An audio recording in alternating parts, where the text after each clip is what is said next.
Bonjour et bienvenue pour l'épisode 88 du podcast de La Boutiqueuse. La Boutiqueuse, c'est moi. Dans la vraie vie, je m'appelle Mélisse, mais vous pouvez me retrouver sous ce pseudo sur les différents réseaux sociaux. Alors, l'œil averti parmi vous aura remarqué qu'il y a un petit changement en termes de cadrage et tout ça. Tout simplement parce que on m'a fait la réflexion, et à juste titre, hein, je l'ai pas mal pris, au contraire, que l'autre jour quand j'ai fait ma vidéo sur Instagram, la qualité était bien meilleure que quand je tourne mes podcasts. Et que donc forcément c'était plus agréable pour vous pour pouvoir regarder un peu ce que je montre tout simplement.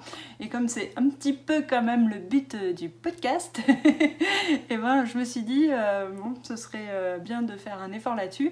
Et en fait la différence qu'il y avait entre quand j'ai fait ma vidéo Instagram et quand je tourne mon podcast, c'est que je tournais avec mon téléphone, alors que le podcast je le fais avec l'ordinateur que je montre parce qu'il est derrière vous là-bas. Si, retournez-vous, vous allez voir, il est là. Il est juste derrière mon ordinateur. Moi, du coup, j'ai un espèce de... comment dire, d'installation qui est hyper bizarre. J'ai empilé 2 bouquins, une boîte de mugs et une boîte de mouchoirs pour pouvoir avoir le téléphone à la bonne hauteur. Donc bon, je me suis dit que si jamais ça fonctionnait bien comme ça, ce que je pouvais faire, c'était aussi acheter un trépied. Oui, c'est un truc de fou. Mais bon, déjà, on va voir si la qualité est plus sympathique pour vous comme ça. Donc, n'hésitez pas surtout à me commenter. Là, je montre en dessous, mais parce qu'en dessous de la vidéo que vous regardez, il y a une section commentaires et vous pouvez commenter. C'est génial.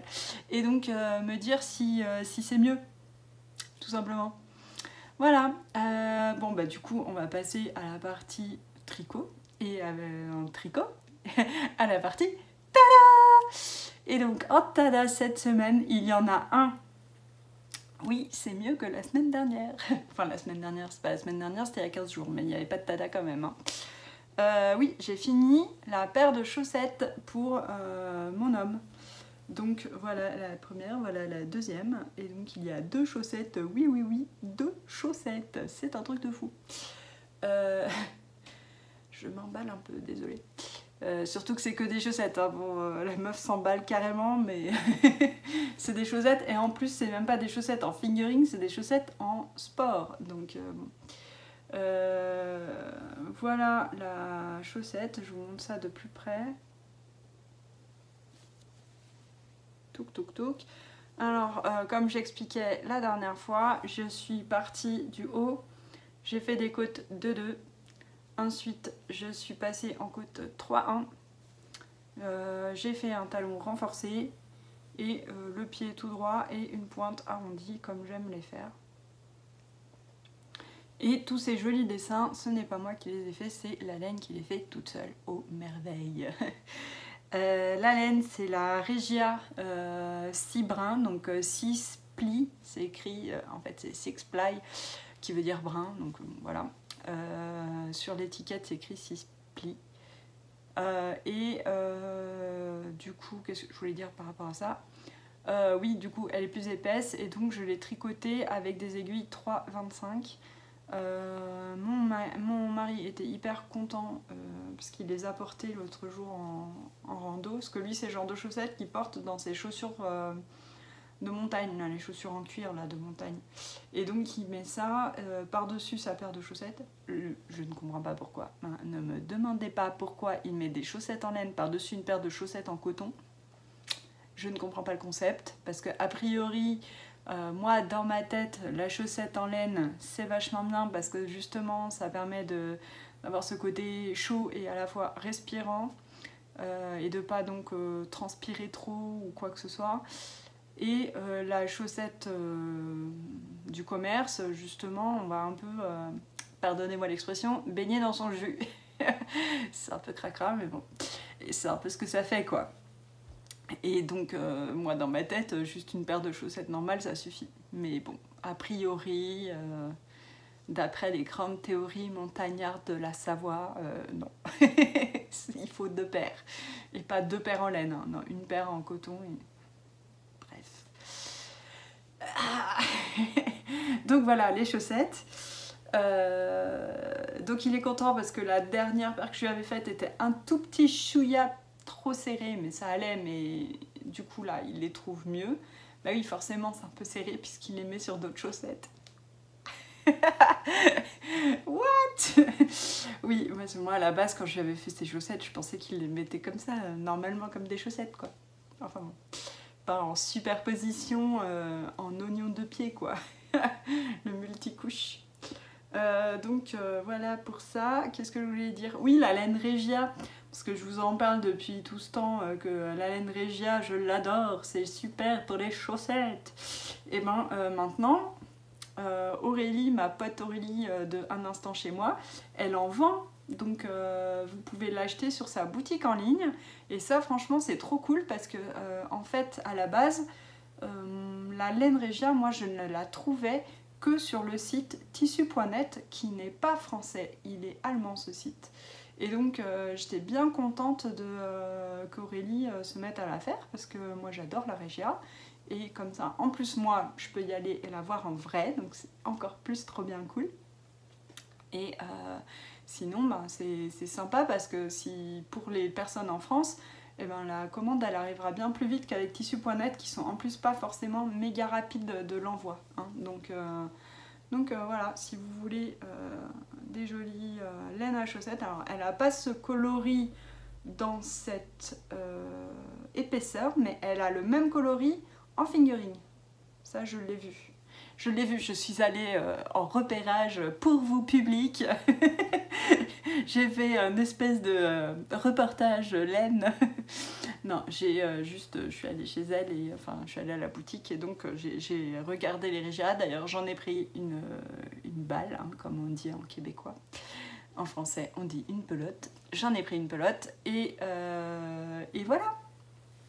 Et donc si vous voulez des jolies laines Regia, c'est sur Un Instant Chez Moi en ligne. Et si vous voulez tricoter des chaussettes en laine 6 plis, 6 brins, je vous conseille donc 3,25 et là pour mon mari j'ai monté 52 mailles, donc il n'est pas très très fort au niveau du coup de pied et tout ça, hein. Il n'a pas des pieds hyper grands, il est un peu plus large que moi. Donc moi je pense que pour moi qui fait d'habitude un 64 mailles en fingering, je mettrais 48 mailles quoi. Ça devrait être pas mal. Voilà. Bon, je vais arrêter de vous parler, ça fait 8 minutes que je parle de mes chaussettes quand même. Hein. Hop. Et maintenant on va passer à mais qu'y a-t-il sur mes aiguilles? Sur mes aiguilles, il y a toujours un peu la même chose. Hein. Mon pull Atlantica que je fais dans le cadre du CAL Atlantical avec ma pote Maude Imaginaire. Et il y a plein de gens qui nous ont rejoints, donc c'est super sympa. En plus, continuez à nous rejoindre parce que ça on ne l'avait pas dit, mais il y a Audrey qui est donc Yarn Flakes, qui est donc la designeuse de ce magnifique pull qui est sorti dans Pom Pom Mag. Elle a proposé d'offrir des patrons en cadeau à des personnes voilà, qui participent au CAL. Donc on fera un petit tirage au sort et puis il y aura des petits cadeaux, c'est trop cool. Voilà, et donc voilà où j'en suis. J'ai fait tout le corps. Oui. Là franchement ça mériterait presque un tada quoi. Parce que je sais pas si vous voyez, mais alors quand même c'est assez intense comme tricot, hein. C'est pas du jersey, bon, vous me direz, Mélisse t'aimes pas le jersey, donc tant mieux si c'est pas du jersey. Oui, tant mieux si c'est pas du jersey, mais je veux dire, c'est quand même vachement plus long, long à tricoter, parce qu'il y a quand même beaucoup de motifs et de dentelles, et c'est pour ça que c'est beau. Donc ce pull, comment il se fait? Pas une question.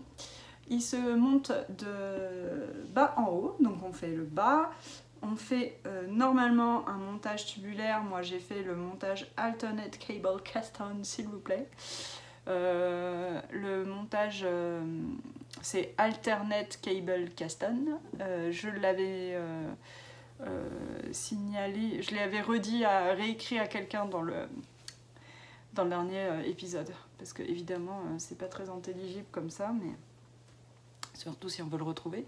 Et donc voilà, ça donne une belle bordure sympathique. Elle est belle ma bordure. Je suis désolée, j'arrive pas. Vous devez avoir l'impression que je regarde toujours par là, alors que la caméra elle est pas. Mais c'est pas évident avec le téléphone de savoir où faut regarder. Donc ce pull, donc on le monte par le bas, on fait le montage, on fait 10 cm de côte en petites aiguilles. Après on prend des plus grosses aiguilles et on fait de la dentelle qui est séparée sur les côtés. C'est des panneaux de dentelle et sur les côtés il y a du point de jersey en vert. C'est ça. Et qu'est-ce que je peux dire par rapport à ce pull ? Enfin voilà, la construction c'est simple, hein. C'est-à-dire que c'est tout droit, tout droit, tout droit, il n'y a pas de comment on appelle ça, de façonnage là pour la taille, là il n'y a pas de diminution pour la taille. Ensuite on arrive aux emmanchures, donc là on sépare, on fait en premier le dos, tac tac tac, après on sépare, on finit les épaules d'une de chaque côté, on laisse les mailles en attente. Ensuite, on reprend le devant, on fait la même chose, vous voyez, c'est là le devant. On monte, on rabat les mailles d'encolure, on finit chaque épaule de chaque côté.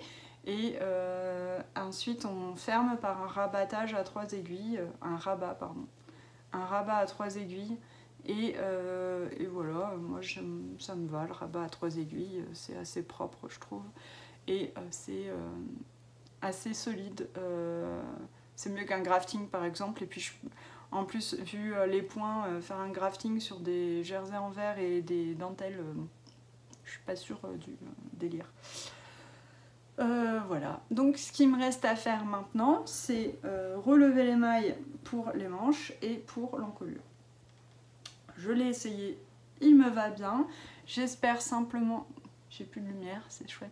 J'espère simplement qu'il va se détendre un petit peu au blocage, mais bon, je pense que oui, parce que bon, c'est une laine qui a de la tenue, mais quand même c'est élastique.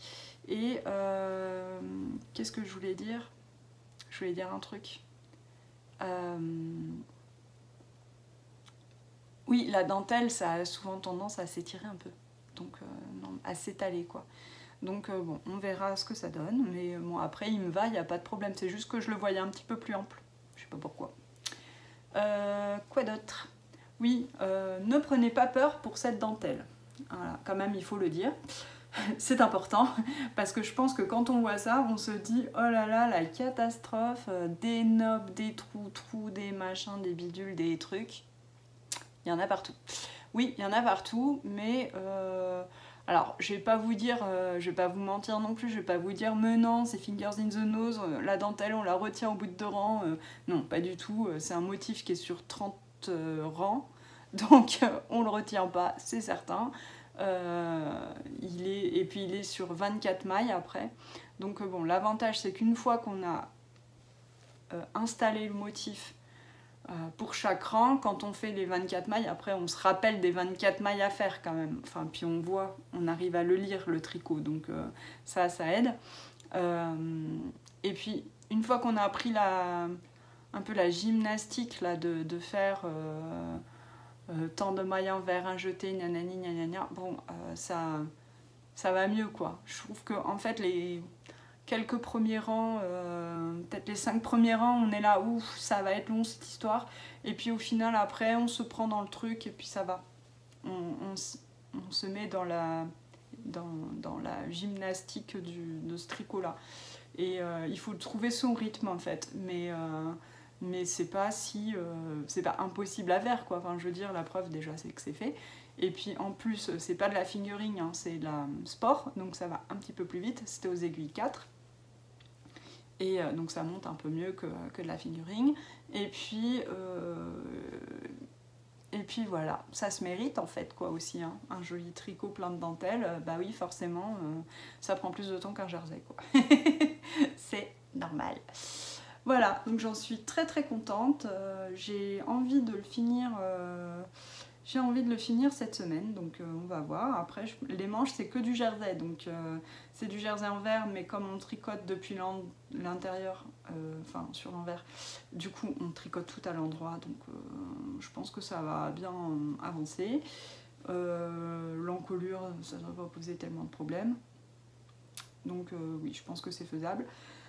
Après, mon objectif de la semaine dernière, c'était de terminer le corps. Sauf qu'en fait, je l'ai fini pas dimanche, mais lundi, parce que est arrivé un autre en cours. Pour cet autre en cours, je noterai où reprendre la vidéo pour ceux qui ne veulent pas être spoilés, parce qu'en fait, il s'agit du Cal Mystère de Steven West. Point linguistique du jour, on dit Steven West et pas Stephen ou Stéphane. C'est Steven, même si c'est écrit PH. Voilà, petit point linguistique fermé. Du coup, oui, je fais le cal de Steven West. C'est la première fois que je fais le cal mystère de Steven West et c'est la première fois que je tricote un modèle de Steven West. Je n'ai jamais tricoté de Steven West. Pourtant, moi qui aime les trucs un petit peu foufou, hein, un petit peu youhou, comme dirait ma pote Maud, que j'embrasse bien sûr. C'est étonnant que je n'ai pas encore tricoté quand même du Steven West. Mais là, j'avais vraiment très très envie. Je me suis dit, j'ai envie de couleur, j'ai envie d'un truc foufou. Allez hop, je me lance. On verra bien. Et sachant que dans tous les Cal Mystères qu'il a fait, il y en a quoi, un ou deux châles que je suis pas, qui m'emballent moins, on va dire.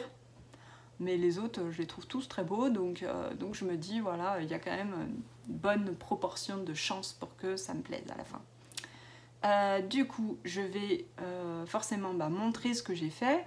À partir de maintenant, si vous ne voulez pas voir l'indice 1, sautez la vidéo et allez autant que j'indique là en dessous. Pour les autres qui s'en fichent d'être spoilés ou qui ne font pas le cal ou qui ont déjà fait cette partie, hein, aussi c'est possible parce que je suis pas hyper rapide non plus. Voilà ce que j'ai fait.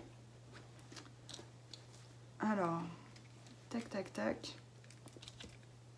Voilà où j'en suis.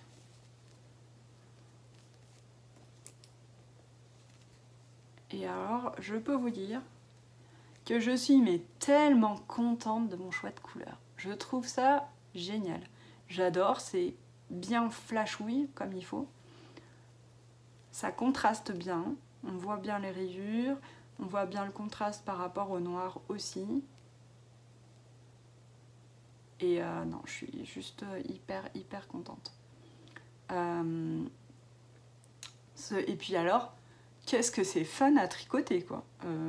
C'est vraiment rigolo. Et pas compliqué. C'est à la fois très fun, très sympa, et puis ça fait des motifs un peu dingo, quoi. Et à la fois, c'est pas du tout dur, quoi. Enfin, on se met dans le rythme, là, c'est hyper simple, ça coule de source. C'est ce que tout le monde dit sur Steven West, mais bon, c'est vrai que quand on l'expérimente, soi-même pour la première fois, on s'en rend vraiment compte. C'est vraiment très cool, quoi. Du coup, comment on a fait ? Ah oui, alors le seul truc qui était pas cool, c'était le début, hein, parce qu'alors par contre, on a commencé par ceci, le noir là, qui est un I-cord sur environ 150 mailles, quoi, par là. Alors on a fait 150 rangs, donc on a fait un I-cord de 150 rangs sur 3 mailles d'I-cord, et ensuite, il a fallu relever des mailles sur cet I-cord. Alors un I-cord, bon... ok, c'est pas déjà palpitant à faire. Relever des mailles, c'est pas palpitant à faire. Mais alors, sur une laine noire, le soir dans la pénombre, c'était carrément... à la fin, j'ai posé... parce que quand j'ai terminé l'I-cord, en fait, avant de relever les mailles, j'ai posé le tricot et je suis partie sur mon autre tricot, là, sur mon autre pull, histoire de faire autre chose, parce que je voyais flou, quoi. Et c'était horrible. Du coup, je me suis dit, bon, c'est pas grave, on pose, on reprendra après.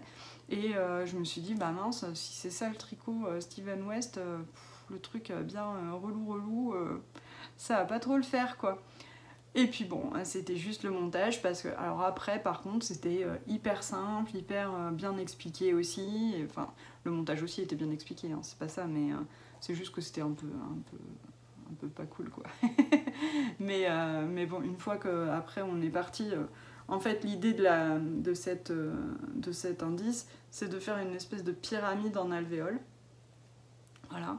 Et normalement les indices de Steven West devaient arriver tous les vendredis. Et là en fait, hier, il a envoyé un deuxième indice. Donc en fait je suis déjà à la bourre parce que j'ai pas fini celui-là ce week-end. Il y en a plein qui l'avaient terminé, c'est pour ça qu'il a déjà donné l'autre indice. Mais bah moi je voulais finir absolument le corps de mon pull, donc du coup j'ai pas eu le temps. Mais je pense que ce soir je vais terminer du coup cet indice. Et bah, si j'ai le temps, je sais pas si ça prend beaucoup de temps de le finir. Je pense pas parce qu'on va en diminuant vu qu'on est en pyramide. Donc à mon avis ça devrait le faire. Mais j'aimerais beaucoup passer au deuxième indice en fait. On verra bien ce que ça fait, si c'est possible ou pas. Pour rappel, Mélène, c'est donc Tricot et Stitch pour le noir qui est Darker Things. Tricot et Stitch pour le violet qui est je ne sais plus quelle couleur, je vais vous le retrouver. Parce que j'ai mes petites étiquettes, je les ai pas, je les garde pour l'instant. Nébuleuse, c'est sur Stellina. On voit pas du tout la Stellina. Ah si, là on voit. Ça brille un peu. Donc voilà, Nébuleuse qui est donc un violet rose. Et j'ai le rose fluo de Les Petites Potions, Déborah. Et c'est... Non, c'est pas celui-là. C'est l'étiquette qui est à l'intérieur.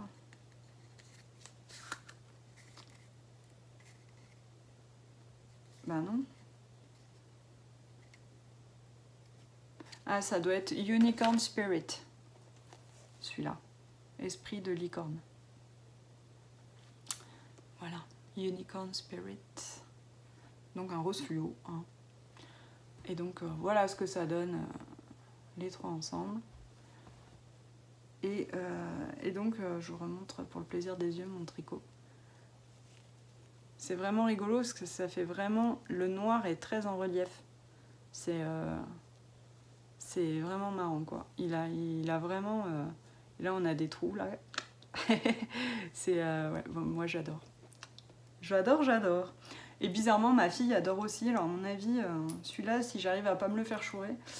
Bon après il risque d'être quand même assez grand. Donc pour elle ça va être compliqué parce qu'elle a que 9 ans. Hein, elle n'est pas non plus géante. Mais pour le porter ça peut être un peu... pas facile. Mais... Et pourtant elle aime pas le rose, mais là je pense qu'avec le noir en fait ça lui plaît bien. Hop. Donc voilà, rebonjour tout le monde pour ceux qui étaient partis, si vous êtes si vous vouliez pas vous faire spoiler. J'ai fini de parler de Steven West, enfin de fini d'en parler non, j'ai fini de montrer en tout cas. Ouais, je suis super contente d'y participer cette année. Ça, franchement, à voir après sur la suite du châle, mais ça donne vraiment envie de faire d'autres de ces modèles qui ont l'air tous assez chouettes. Je pense par exemple au Penguino, que par exemple, faut que j'arrête de dire par exemple, que Eve, Bobine et Pelote a fait plusieurs fois. Elle l'a fait pour elle, elle l'a fait pour son fils. Et il est vraiment très chouette. Après, j'ai peur moi de pas le porter autant que... ouais, parce qu'il se ferme pas et ouais, ça c'est un truc qui me gêne quand même. Donc à voir, mais je me dis, vu que en ce moment j'accumule pas mal les restes de laine, ça pourrait être aussi une bonne idée le Penguino pour vider un peu les restes. Il y a aussi les pulls Marled Magic que j'aime bien, là, le Marled Magic Sweater. Ça j'aime vraiment bien aussi. Un pull un peu dingue en reste de laine, ça peut être très sympa. Voilà. j'ai fini de parler de tricot. Et donc je vais passer à un peu de couture. Ah ouais, non, j'ai pas fait... je voulais faire la partie est-ce que tu viens pour les vacances? Parce que ça va être les vacances bientôt, là, tout bientôt. À la fin de la semaine, c'est les vacances. Et si on ne nous met pas de restrictions de déplacement, on croise les doigts, je vais chez ma sœur en vacances pour la Toussaint. Et du coup, ce que j'aimerais emmener chez ma sœur, c'est tout simplement la laine qu'elle m'a offerte. Vous vous rappelez? Désolée pour le bruit. Je vais vous montrer un des écheveaux. Vous savez, c'est cette laine-là. Et il faut que j'échantillonne. Et je vous ai même pas fait la chanson, du coup, pour mon titre de rubrique. Est-ce que tu viens pour les vacances? Oui, je viens, avec plaisir, voyons. Je suis grave aujourd'hui, hein. Je sais pas, j'ai même pas pris de café encore. Peut-être ça me calmerait en fait. Du coup oui, il faut que j'échantillonne ça cette semaine pour pouvoir justement l'emmener en vacances et que tout le tralala de choix de taille, de choix de modèle aussi soit ok. Sachant que en fait ce que j'aimerais c'est tricoter un pull de comment elle s'appelle, Sandrine C sur Ravelry, où je vais y arriver, et c'est Sandmeige, M-E-I-J-E, S-A-N-D-M-E-I-J-E sur Instagram. Et ce pull que j'aimerais faire, c'est le pull Lila qu'a fait aussi Chantal Talou Bobinette. Coucou Chantal. Et elle m'a rappelé, elle a rappelé à mon bon souvenir cette designeuse que j'aime bien, puisque j'avais fait, vous voyez, le pull Iggy, qui est aussi d'elle, et qui est très sympa, que je porte toujours énormément, alors que ça fait des années que je l'ai fait, je sais même plus quand je l'ai fait, mais ça commence à remonter à un bout, hein. Ça fait au moins 4 ans ou un truc comme ça. Et je le mets toujours. En plus, j'avais fait avec des laines de ouf, puisque c'était... j'avais mélangé une laine vilaine, un MCN, je crois, et un mohair et soie d'une teinturière indépendante anglaise de Stranded. Et donc, j'étais hyper contente de ce pull, et il bouge pas. Et... il est tellement confortable en fait, et quand j'ai vu le pull Lila de Chantal, je me suis dit mais c'est ça qu'il me faut pour ça, un pull relativement simple, sans trop de chichi, mais avec un motif, parce que moi un pull, je m'étais dit il faudrait que je fasse du jersey, parce qu'en plus ça fade, ça dégrade mon histoire de laine là. Donc ce qui est très joli, mais je me suis dit, si je fais en plus un motif et tout, faut pas que je parte dans un délire trop délirant.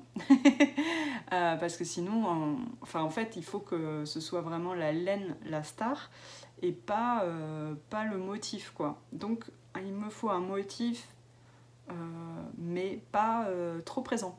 Pas qu'il prenne le pas sur la beauté de la laine, en fait. Donc relativement simple. Et ce pull Lila, c'est un pull en côte brisée, si je ne m'abuse. Alors c'est soit brisé, soit perlé, soit truc, mais c'est un genre de côte, quoi. Et donc je me suis dit, mais c'est parfait, quoi. Des côtes avec ce dégradé de laine, là, ça va être top. Et vraiment, ça me faisait vraiment envie. Donc voilà ce que je vais emmener essentiellement pour les vacances. Je vais emmener aussi mes... des chaussettes. J'ai des chaussettes à terminer pour mes enfants, donc voilà, j'avais fait... vous savez, c'est mon fameux patron de chaussettes Mary Sockmas, du coup j'ai pas emmené là, mais voilà, et que vous pouvez trouver sur Ravelry. Et en fait, faut que j'arrête de dire en fait. Je n'avais tricoté qu'une des chaussettes pour chaque paire, et donc il faudrait que je termine, parce que sinon mes enfants ils vont avoir des pieds de géants, et parce qu'ils auront grandi, qu'ils auront 25 ans et qu'ils pourront plus mettre leurs chaussettes de Noël. Voilà ce que je vais emmener en vacances. Et maintenant on va passer à la partie couture. J'ai pas immensément de trucs à vous montrer parce qu'en couture j'ai essentiellement récemment cousu des sacs à projet pour la boutique. D'ailleurs j'en profite là tout de suite pour vous remercier vraiment du fond du cœur pour toutes vos commandes. J'avais fait la mise à jour de la boutique le 4 octobre, par là, le 3 octobre, et vous avez été hyper nombreux à répondre présent et ça m'a fait vraiment chaud au cœur et puis ça fait plaisir de voir que le travail que je fais est apprécié, donc c'est génial. Et puis là de nouveau ce week-end j'ai mis en ligne les badges parce que j'ai eu un réassort de mes petits badges tricoteuses Malpolie. Et en définitive, vous avez été encore hyper nombreuses à commander les petits badges, donc ça m'a fait super plaisir. Et puis j'avais le petit nouveau des badges, je vais vous le montrer, alors attendez. Faut quand même que je vous montre le petit nouveau. Je me suis amusée, j'ai fait un badge, voilà, par là. Je suis parfaite, je tricote, je suis pas sûre de la mise au point, mais bon. Et voilà, ça me faisait rire, comme les autres. Et du coup, c'est pas tricoteuse Malpolie, c'est tricoteuse. Voilà. La couture. J'ai deux petites choses à vous montrer, trois en fait, mais bon, c'est deux. J'ai ceci. C'est rien d'extraordinaire, mais alors je suis bien contente de l'avoir fait quand même. C'est donc une galette de chaise. Et j'ai tout simplement repris pris les cotes sur ma chaise. J'ai fait ce truc là pour que je trouve que c'est plus sympa parce que du coup le coussin cache vraiment toute la paille de ma chaise plutôt que de cacher seulement le devant et pas un petit bout. Donc voilà, ça c'est un détail qui tue. Et puis j'ai fait un petit point au milieu pour que la mousse se tienne un peu mieux. Honnêtement j'en aurais bien fait d'autres mais c'est hyper pénible à faire donc j'en ai pas fait 150. Puis surtout que j'en ai fait un mais il faut que je fasse les autres hein, parce que j'ai 4 chaises dans ma cuisine donc voilà. Et il faut juste que je rallonge un petit peu là le bord là, il est un tout petit poil court. Et voilà. J'ai utilisé des bandes de sergé, des rubans sergés pour les côtés, comme ça je me suis pas cassé la tête à faire des lanières ou je ne sais quoi, hein. Je les ai achetées comme ça, j'ai juste eu à les couper à la bonne longueur. Et puis après j'ai fait deux pièces et je les ai cousues endroit contre endroit, j'ai laissé une ouverture, j'ai rembourré avec la mousse qu'il y avait dans mes anciennes galettes de chaise qui étaient tout abîmées. Et comme ça je récupère la mousse, j'ai pas besoin d'en racheter. Et voilà, tada. Et donc ça c'était pas grand chose. Et la deuxième chose et la troisième chose que j'ai faite, ce sont des petits doudous. Trop choupinou.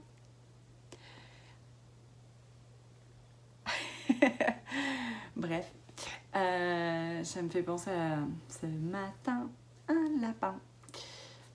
J'ai donc fait ces deux petits doudous sur une commande d'une copine. Voilà.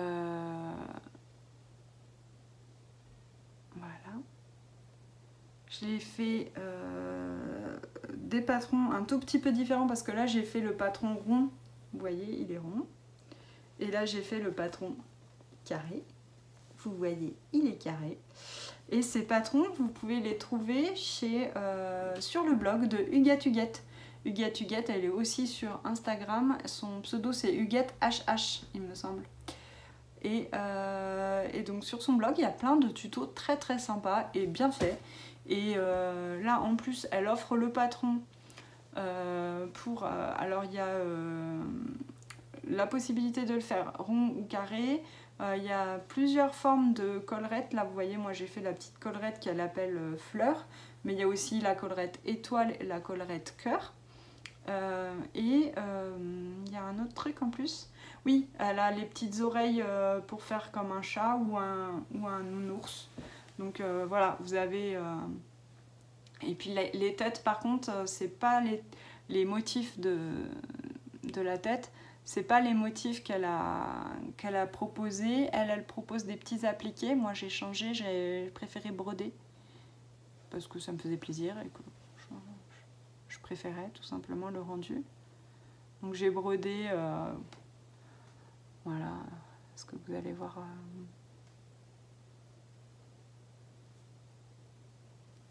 J'ai pas voulu faire les mêmes têtes parce que je trouvais ça plus rigolo. Donc j'ai brodé un lapin qui dort et un lapin qui sourit. Et puis j'ai mis des petites étiquettes là, parce que les bébés ils aiment bien des fois triturer des petites étiquettes. Moi j'aimais bien ça en tout cas quand j'étais petite.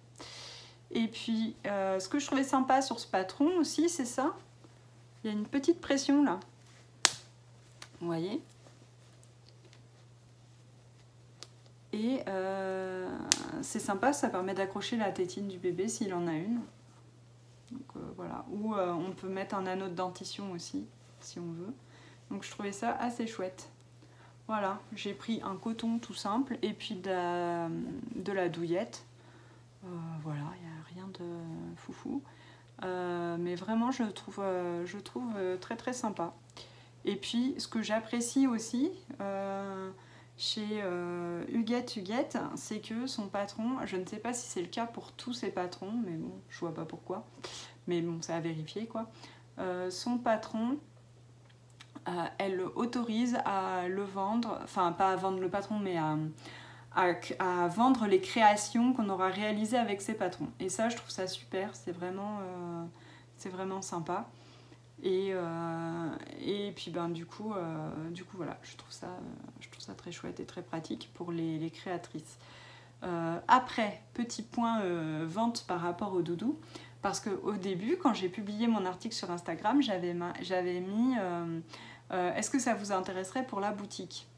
Le problème, c'est que je ne peux pas vendre des doudous sur ma boutique, puisque tout simplement, je ne peux pas faire les tests en fait pour vendre des jouets, des doudous, pour notamment pour les enfants de moins de 14 ans et a fortiori pour les enfants de moins de 36 mois. Il y a tout un bataillon de tests à faire aux créations. Il faut payer en laboratoire, tout ça. Il faut respecter les normes, les directives européennes. Alors moi je les respecte quand je fais ça.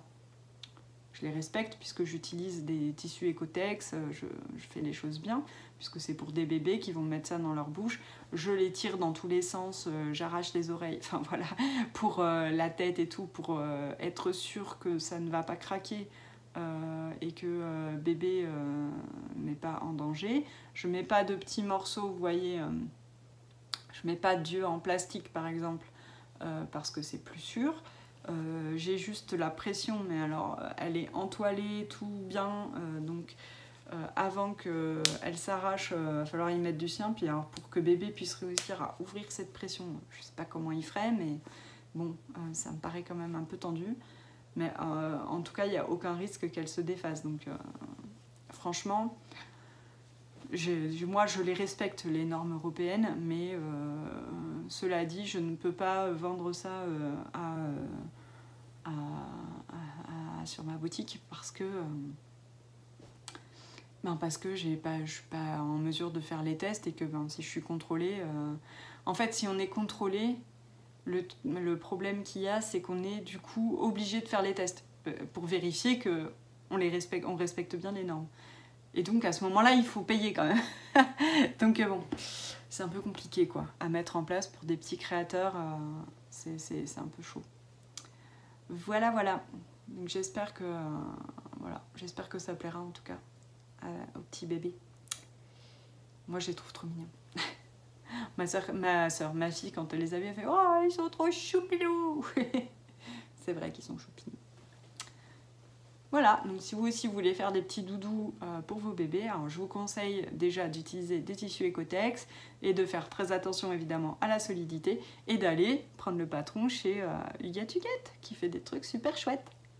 Je lui fais des slogans même. Voilà. Je vais manquer un peu ça. C'est tout ce que j'ai à dire. Hein. C'était un petit peu rapide aujourd'hui, mais c'est bien aussi. Je pense qu'il y aura beaucoup plus à dire la prochaine fois, puisque la prochaine fois, j'aurai sûrement passé mes vacances chez ma sœur, et donc j'aurai beaucoup tricoté, donc j'aurai plein de trucs à vous dire. Voilà, bon, mais sur ces belles paroles, je vous embrasse, je vous fais plein de gros bisous, je vous souhaite de jolis tricots, de jolies activités créatives et une belle vie en général. Voilà, on y va franco. Et puis à bientôt. Ciao.